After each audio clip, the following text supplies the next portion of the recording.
আপনারা জানেন শরীফ ওসমান হাদিকে এক সপ্তাহ 168 ঘন্টা আগে গুলি করা হয়েছে। এখন পর্যন্ত কি তার খুনিকে গ্রেফতার করা হয়েছে? সরকারের পক্ষ থেকে এখন পর্যন্ত কি খুনিকে গ্রেফতারের ব্যাপারে আপনাদেরকে আশ্বস্ত করা হয়েছে? তারা কি এখন পর্যন্ত আমাদেরকে জানিয়েছে যে খুনি কোন জায়গায় রয়েছে? আমরা স্পষ্ট মনে করছি যে এখানে খুনি একজন নয়, এখানে পুরো একটা খুনি চক্র কাজ করেছে। আমরা ইনকিলাব মঞ্চ এবং তার পরিবারের পক্ষ থেকে আপনাদেরকে জানিয়ে দিতে চাই, খুনের পরিকল্পনাকারী, খুনের সহায়তাকারী এবং পুরো খুনি চক্রকে বিচারের আওতায় নিয়ে আসতে হবে এবং আগামী 24 ঘন্টার মধ্যে স্বরাষ্ট্র উপদেষ্টা এবং সহকারী উপদেষ্টা খোদাবক্স তাদেরকে জনতার সম্মুখে এসে তারা এই খুনের ব্যাপারে গত এক সপ্তাহ ধরে কি পদক্ষেপ নিয়েছে তা জনসম্মুখে জানাতে হবে। যদি তারা জানাতে না পারে তাহলে তাদেরকে পদত্যাগের জন্য প্রস্তুত থাকতে হবে। আমরা ইনকিলাব মঞ্চ কোনোভাবেই শরীফ ওসমান হাদির রক্তকে বৃথা যেতে দেব না। আমরা ঘোষণা করতে চাই, শরীফ ওসমান হাদির রক্তের মধ্য দিয়ে বাংলাদেশ ইনসাফ কায়েম হবে। আপনাদেরকে তিনি বারংবার বলেছেন, বাংলাদেশের স্বাধীনতা, সার্বভৌমত্ব রক্ষা এবং ইনসাফের লড়াইয়ের জন্য আমাদেরকে যদি জীবনও দিয়ে দিতে হয় আমরা জীবন দিয়ে দেব, তবু ইনসাফের লড়াই ছাড়বো না। সুতরাং প্রিয় বন্ধুগণ, আমাদেরকে ইনসাফের লড়াই লড়তেই হবে। আপনারা রাজি আছেন কিনা? এবং সেই সাথে আমরা আরো বলতে চাই, সিভিল মিলিটারি ইন্টেলিজেন্সের মধ্যে ঘাপটি মেরে বসে থাকা আওয়ামী দোসরদেরকে চিহ্নিত করে গ্রেফতার করতে হবে। প্রিয় সংগ্রামী বন্ধুগণ, শরীফ ওসমান হাদির পরিবারকে জানানো হয়, রাষ্ট্রের পক্ষ থেকে আপনাদেরকে যদি কোনো সুবিধা দরকার হয় আপনারা আমাদেরকে বলবেন। আমরা শরীফ ওসমান হাদির পরিবার থেকে রাষ্ট্রকে জানাতে চাই, যদি এই রাষ্ট্রকে রক্ষা করতে শরীফ ওসমান হাদির পরিবারের 5 সদস্য তার ভাই এবং বোনদের যদি রক্ত লাগে তারা দেওয়ার জন্য প্রস্তুত রয়েছে, তবুও এই খুনিদেরকে চিহ্নিত করে বিচারের মুখোমুখি করতে হবে।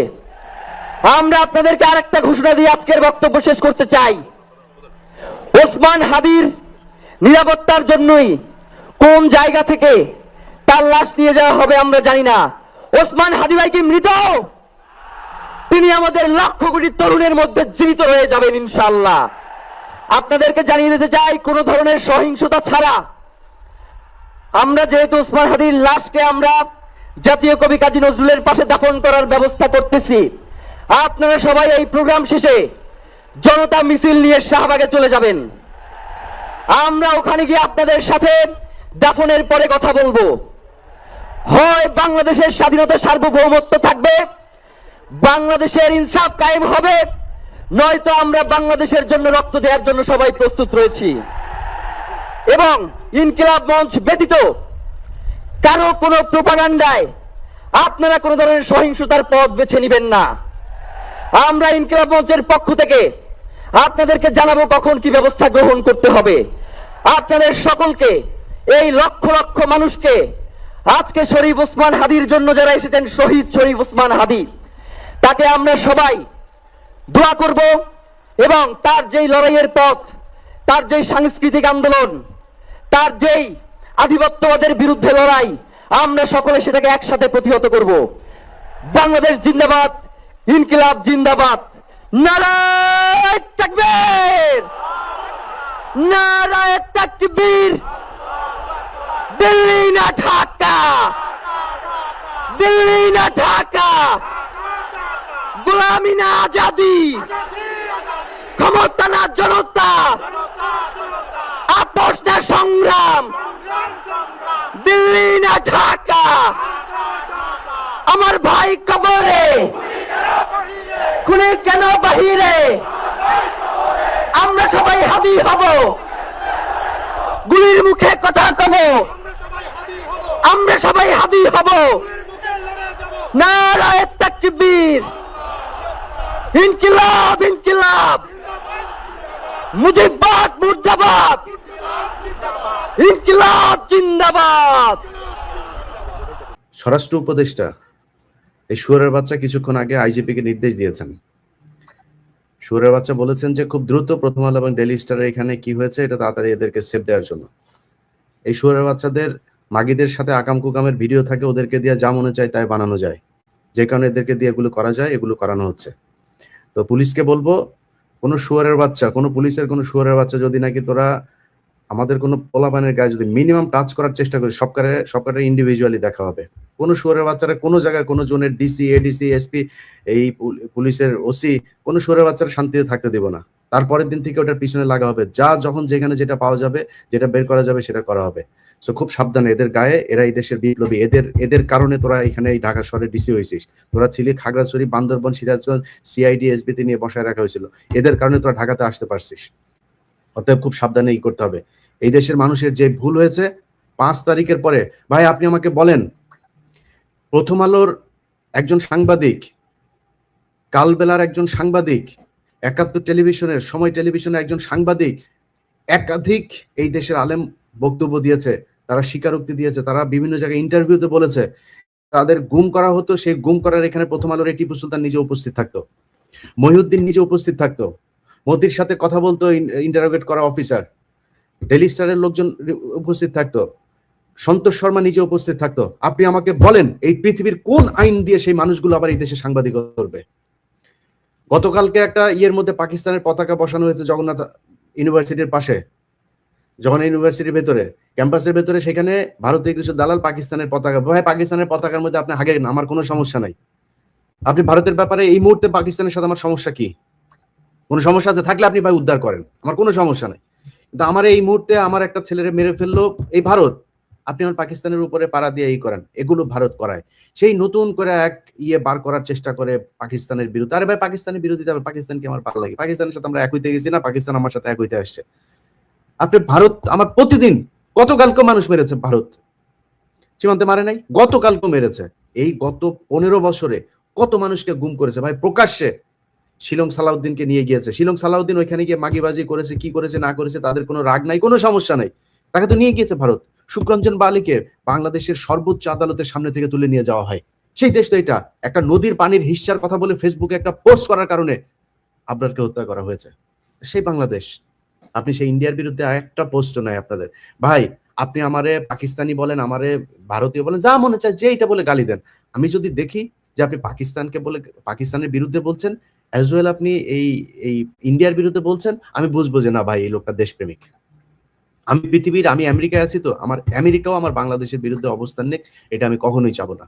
সো আপনি শুধুমাত্র পাকিস্তানের বিরুদ্ধে বলে বলে মানুষকে একটা ইতে নিয়ে আপনি ইন্ডিয়াকে আমার দেশ দখল করাবেন। আরে ভাই ইন্ডিয়ার এই চ্যাপ্টার ক্লোজ হয়েছে 1971 সালের 16 ডিসেম্বর। যে যত সুন্দর করে, এই চান্দা আব্বাস এখন নাকি মুক্তিযোদ্ধা, চান্দা আব্বাস কালকে বলে এখন আওয়ামী লীগ হইল গিয়া ভালো ছিল, আওয়ামী লীগ নাই কোনো সমস্যা ছিল না। এই 15 বছরে এরা আমার দেশের মানুষকে মানে নিজে উপস্থিত থেকে ভারতীয় হাইকমিশনার ইয়েকে দিয়ে বসায়, একসাথে বসায়, তারা এই সিটিডিসিতে বসা মিটিং করে, মিছিল করে। তারা এই দেশে সাংবাদিকতা করবে? এটা সাংবাদিকতা? এটার নাম সাংবাদিকতা? তারা এই যে গতকালকে প্রথম আলো নিউজ করেছে জগন্নাথের, এটা নিয়ে পাকিস্তানের সাথে আমাদের ঝামেলা শেষ হয়ে গেছে, আমাদের সমঝোতা হয়ে গেছে, কি যেন একটা শিরোনাম করেছে। হ্যাঁ হয়েছে তো, পাকিস্তানের সাথে কি চান আপনি, আর করেন, সমস্যা নাই, কিন্তু আপনি ভারতের ব্যাপারে এত উদার কেন? বিবিসির এই দালালরা, এরা নাকি বালের ইন্টারন্যাশনাল তোদের কোত্থেকে টাকা আসে, তোরা মানে বিবিসি কেন প্রতিষ্ঠা হয়েছে এগুলি তো আমরা জানি। বাংলাদেশে তোরা আমাদের বিশাল আকারের, তাহলে গরিব দেশ আমরা, এখানে যা বিবিসি নাম শুনে সবাই পাগল হয়ে যায়। তো ওনারা করেছে, ওনারা আপনার নিউজ করেছে গত 15 বছরে হাসিনারে নিয়ে, কোনো কিছু তারা পায় নাই, কিচ্ছু পায় নাই তারা। এখন তারা নিউজ করছে ইদানিং আবার খুব পাকিস্তানের বিরুদ্ধে, ইন্ডিয়ার পক্ষে। তারা হাদিরে নিয়ে একটা নিউজ, হাদি মাদ্রাসায় পড়তো, হাদি বিভিন্ন ধরনের হিজবুত তাহরিরের সাথেও নাকি হাদির নাকি ইয়ের কথা শোনা যায়, বিবিসি পায়। বিবিসি বালদিয়া জিগায় কেউ বাংলাদেশে। তো এগুলো হচ্ছে কি আমাদের দেশের এই সাংবাদিকরা সাংবাদিকতা করেছে গেল 15 বছর ধরে, তারা এখন সাংবাদিকতা করবে, আবার একই রকম সাংবাদিকতা করবে। বসুন্ধরা গ্রুপের ওর নাম কি, হায়দার আলী আওয়ামী লীগের লোকজনকে গুছিয়ে বেছে নিয়ে যায়, তারপরে তার টকশোতে বসায়। এই নিকোল আওয়ামী লীগের খাটযোদ্ধা ছিল, মন্ত্রীদের সাথে শুইতো, টাকা নিত, প্লট নিত, বিভিন্ন কিছু, 3-4টা প্লট আছে তার। তো এই এগুলো এখন ওই আওয়ামী লীগের লোকজনে ডেকে ডেকে নিয়ে এসে আওয়ামী বয়ানি করতে চায়। আওয়ামী লীগ তো এখন মানে রয়ের টাকা, আওয়ামী লীগের টাকা বিলিয়ন বিলিয়ন ডলারের মালিক, তারা টাকা দিতে সমস্যা নেই। তারা এই বুদ্ধিভিত্তিক একটা আবার নতুন করে এই ফ্যাসিজম বাংলাদেশে করার পায়তারা করছে। এটা করতে দেওয়া যাবে না। এই দেশের মানুষ যদি আসলে স্বাধীনতা চায় তাহলে আমাদের শত্রু পাকিস্তানের বিরুদ্ধে দাঁড়ান, আমাদের শত্রু ভারতের বিরুদ্ধে দাঁড়াইতে হবে। যদি সেটা দাঁড়াইতে না পারেন, সেই ৭১-এর পাল্টাল নিয়ে গান টান গায়ে ভাই লাভ নাই। এই দেশে এই জামাত ইসলাম ১৯৫২ সালে ভাষা আন্দোলন পর্যন্তও ছিল, তারপরে ছিল না কেন? ৬৯ পর্যন্ত জামাত ইসলাম, নেজামি ইসলাম সবাই ছিল। ড্যাক পর্যন্ত জামাত ইসলাম ছিল। ড্যাক নাম শুনেছেন? ড্যাকে পর্যন্ত ওই ৬৮ সালের তখন পর্যন্ত ছিল। হঠাৎ করে এসে তারা মোচড় দিল কেন? এটা বুঝতে হবে যে ৭১-এর ১৬ ডিসেম্বরে আমাদের কিভাবে আমাদের কাছ থেকে বিজয়টা নিয়ে নেওয়া হয়েছে, এই জিনিসগুলো হয়েছে। ভাই স্বাধীনতা চান? আপনি বিজয় দিবস পালন করবেন, আমি করতে চাই। আপনার চাইতে আমি অনেক বেশি স্বাধীন আছি। আপনি স্বাধীন? আরে ভাই ১৫ বছর ২০ বছর বিদেশে বসে কামলা দেন, এটার নাম স্বাধীনতা? আপনি ঢাকা মেডিকেলে যান একটা ট্রিটমেন্ট নিতে, বড় লোকেরা সব এয়ার অ্যাম্বুলেন্সে নিয়ে যায়, তারপরে ট্রিটমেন্টে যায়। আপনি ট্রিটমেন্ট নিতে পারেন? আপনার লাথি দিয়া ফালায় রাখা হয় মেজের ভেতরে। ২ দিন পরে ডাক্তার আসলো না আসলে নাই, মারা যাবেন না বাঁচবেন, এটা নিয়ে সরকারের কোনো কিছু নেই। এটার নাম স্বাধীনতা? কে স্বাধীন আছেন আমারে বলেন? সীমান্তে যান আপনি কি কোনো আর্মস নিয়ে গিয়েছিলেন? আপনারা ধরে তারপরে গুলি করে মেরে ফেললো কেন? কিসের জন্য? এটার নাম স্বাধীনতা বলে? এটা স্বাধীন দেশ? কোন স্বাধীন দেশের পৃথিবীর ইতিহাসে কোথাও কোনো দেশে এইভাবে সীমান্তে গুলি করে মারে পৃথিবীর কোন দেশ দেখাইতে পারবেন আপনি? মেরে ফেলছে। আমার দেশের খুনিরা বর্ডার পার হইলেই সেই দেশে যায়, সেই দেশে গেলে তারা সর্বোচ্চ সুযোগ সুবিধা দিয়ে তারপরে রাখে। এটার নাম আমার স্বাধীনতা? এই স্বাধীনতা ভোগ করছেন? বিজয় দিবস পালন ভোগ করতে চান? ভোগ করতে চাইলে আপনাদেরকে কিছু কথা বলি ভাই, যে ভুলগুলো ৫ তারিখে করেছিলেন সেই ভুলগুলো করা যাবে না। এই দেশে ছায়ানট আছে না? ছায়ানটের কোনো কার্যালয় বাংলাদেশের কোথাও থাকতে দেওয়া যাবে না। উদিচি আছে না? কোনো উদিচির কোনো অফিস বাংলাদেশের কোথাও থাকতে যাবে না। আজকে কাজ যা যা হবে হওয়ার পরে তারপরে আস্তে আস্তে আপনারা জানতে পারবেন। আপনার নিজের, এটা আপনার দায়িত্ব ভাই। একজন দেশপ্রেমিক হিসাবে ভারতীয় কোনো অফিসে এই দেশে থাকতে দেওয়া যাবে না। বাংলাদেশের প্রতিটা গার্মেন্টসে টোটাল, আমি কিছুক্ষণ আগে গার্মেন্টস মালিকের সাথে কথা বললাম, প্রায় ৫ লক্ষ ভারতীয় বাংলাদেশে কাজ করে এবং এদের কেউ কিন্তু ছোট লেভেলের ওয়ার্কার না। এরা সব বড় বড় লেভেলের। আমার দেশের লোক আছে। আপনার লোক না থাকলে আপনি ক্রিয়েট করেন। আমার দেশে বহুত মেধাবী পোলাপান বাইরে চলে যায়, তারা বেতন নেয় ওখানে ৫০ লাখ ৬০ লাখ টাকা পর্যন্ত নাকি বেতন পায় তারা। সেই লোকগুলোরে আপনি এখানে বাংলাদেশিদেরকে দিয়ে কাজে লাগান, সমস্যা কোথায়? বাংলাদেশের ছেলেরা তো মেধাবী, তাদের সে কাজের সুযোগ দেন, তারা দেশের বাইরে যাবে না, দেশে থাকবে, কাজ করবে। প্রতিটা গার্মেন্টস থেকে এদেরকে বের করতে হবে। যারা যারা না করে তাদের ওই গার্মেন্টস কারখানার ব্যাপারে ব্যবস্থা নিতে হবে। মুজিবের মূর্তি যেই জায়গায় এখন পর্যন্ত আছে, মুজিবের নামে যেই প্রতিষ্ঠান এখন পর্যন্ত আছে, আজকে রাতের ভিতরে সবগুলোকে একদম ডেমলিশ করতে হবে।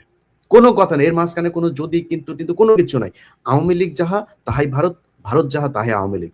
এদের কোনো কিছু থাকতে দেওয়া যাবে না। এবং এদের এই কালচারাল যে ফ্যাসিজম তারা যাদেরকে দিয়ে করে, প্রথম আলো, ডেইলি স্টার, কালবেলা এখন মালিকানায় কিছুটা শেয়ার এসেছে, কিন্তু সেই সন্তোষ শর্মার প্রভাব আগের মতোই আছে।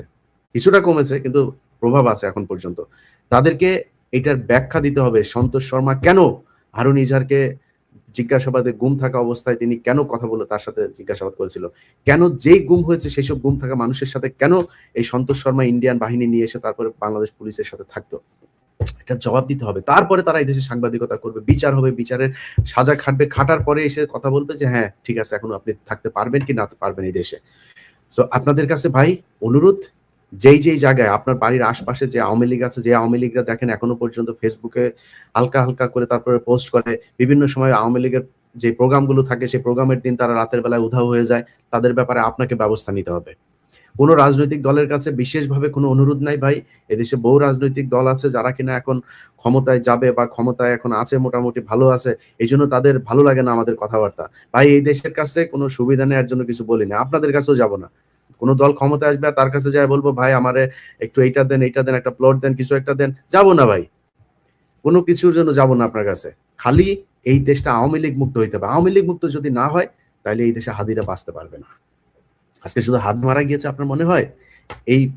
এই শুরু হয়েছিল সেই 1971 সালের 14 ডিসেম্বর থেকে এদেশের বুদ্ধিজীবীদের নিধনের যে অভিযান, সেই দিন থেকে শুরু হয়েছে। হাদি এটার চলমান প্রক্রিয়ার একটি অংশ। এটা চলতেই থাকবে। বাংলাদেশে কোনো বুদ্ধিজীবী কোন সেক্টরের কাউকেই করতে পারে। এমনকি আমার সন্দেহ হয় আপনি এই যে সিনেমা করে যে সালমান শাহর মৃত্যুর সাথেও ভারতের হাত আছে কিনা আমার সন্দেহ হয়। আমি জানি না এটার ব্যাপারে এরকম কোনো অভিযোগ কেউ কোনোদিন করেন নাই, তার পরিবারও করেনি, আমার সন্দেহ। কারণ তারা কোনো ক্ষেত্রে বাংলাদেশ উপরে উঠুক, এটা আমি চাই না।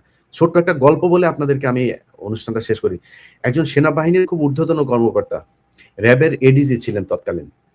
আমি র্যাবে মাঝে মধ্যে যাইতাম, আমার সাথে খুব ঘনিষ্ঠ সম্পর্ক ছিল। দুপুরে বিশেষ করে খেতে যাইতাম মাঝে মধ্যে, ওইদিকে উত্তরা বনানী ওইদিকে অফিস থাকলেই, ডিউটি থাকলেই ওইদিকে যাইতাম খাইতে। তো ওনার রুমে বসে লাঞ্চ করছি আমি।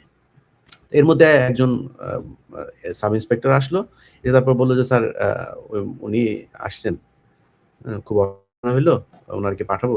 তো আমার খাওয়ার মাঝখানেই এডিজি সাহেব, এডিজি কে নামটা আর বলছি না, এডিজি সাহেব বললো যে আসতে বলেন। তো আমরা খেতে খেতে তারপরে ও মহিলা বললো, কান্নাকাটি করছে, ওনার ছেলেকে ধরে নিয়ে গিয়েছেন, মানে পাওয়া যাচ্ছে না অনেকদিন, প্রায় 6 মাস হয়ে গিয়েছে। তো এডিজি বললো যে দেখেন, ওর ব্যাপারে কিছু কোশ্চেন করলো, ছেলেটা কেমন ছিল। তো ছেলেটা কিছু এক্সট্রা অর্ডিনারি কিছু ছেলেপেলে থাকে না, আপনাদেরকেও বলে রাখি, এই যে অনেক সময় ইউটিউবে আপনার ছেলে বা মেয়ে খুব এক্সট্রা অর্ডিনারি খুব জ্ঞান আছে, ক্লাস 7-এ পড়ে, সে ইন্টারমিডিয়েটের ম্যাথ করতে পারে, ফিজিক্স করতে পারে, এই ধরনের এই বাচ্চা যাদের আছে তাদের ব্যাপারে বাইরে আলোচনা করবেন না এবং তাদের সেফটির ব্যাপারে খুব সাবধানে চলবেন। তো ওই মহিলা এরকম কিছু কথাবার্তা বললো যে ছেলে খুব বিশাল ব্রিলিয়ান্ট, হ্যাঁ, সে কম্পিউটারের এইটা সেটা সব ঘেটে এই করে ফেলতে পারতো, ওই ছেলেকে খুঁজে পাওয়া যাচ্ছে না। তখন আমার ওই এডিসি বললো, ওই মহিলা চলে যাওয়ার পরে দেখতেছি বলে মহিলার বের করে দিল। এরপর আমরা আমি বললাম ভাই কি ঘটনা কি? বললো যে ইলিয়াস ভাই, এ আর কখনোই জীবিত ফিরে আসবে না, যদি ফিরে আসে তাহলে পাগল হয়ে ফিরে আসবে। বললাম কেন? বলছে না, এই ধরনের এই টাইপের যারা আছে এদেরকে আমাদের দেশে হইতে দিবে না। কারা দিবে না? পার্শ্ববর্তী দেশ। এটা এটা ফ্যাক্ট ভাই। ভাই যদি যদি আপনাদের মানে এই দেশের জন্য যদি নাকি যে কোনো সময় জীবন দিতে হয়, আল্লাহ যদি চায় খুব খুব দ্রুতই দেশে পাবেন, ইনশাল্লাহ আপনাদের পাশে থাকবো। এটা ভয় আতঙ্কিত কোনো কিছু, মানে এই বিদেশে বসে তারপরে চাপাবাজি করা জিনিস না।